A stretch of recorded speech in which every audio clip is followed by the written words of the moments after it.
Wallonia, Wonder Woman, Action. Je choisis digital. Je choisis tremblement. Je m'appelle Zoé, j'ai 9 ans, je suis à l'école Notre-Dame. C'était l'année passée. Codeur d'audio, en fait, ça se passe en 2 parties. D'abord, il y a la partie déconnectée, où on fait des petits jeux pour apprendre comment ça marche, Internet. Et puis après, il y a une autre partie où on peut scratcher.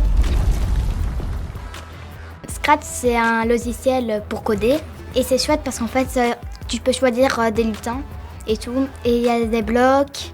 Et alors, en fait, tu assembles les blocs et tu peux créer un jeu avec ça. J'ai fait un stage de jeux vidéo, en fait, l'année passée à Pâques. Et après, il y a une game jam où on devait créer un jeu vidéo en 7 heures. Et c'était par équipe, donc c'était très chouette.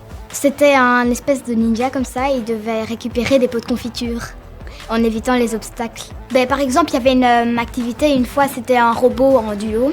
Donc en fait, on avait une feuille de papier et on devait écrire ce qu'on voulait qu'il fasse. Donc alors, il avançait et on devait lui faire récupérer des balles en le codant. Et c'était marrant. En fait, au départ, il y a toujours un bloc où il est mis quand drapeau vert est cliqué. Et alors ensuite, tu mets tout en dessous. Et alors, tu cliques sur le drapeau vert.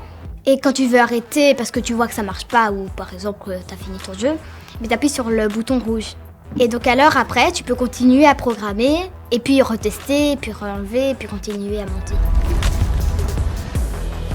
Bon, ça dépend. C'est aléatoire, quoi. Ça change tout le temps. C'est pas forcément qu'il y a plus de filles que de garçons ou l'inverse. Ça commence à 7 ans le codeur d'audio jusqu'à 17 ans. Je leur dirais que c'est quelque chose qu'on fait tous les mois pour programmer, pour créer des jeux, après y jouer, programmer des robots et que c'est chouette. Pour moi, ça représente coder. Le robot qui fait les devoirs.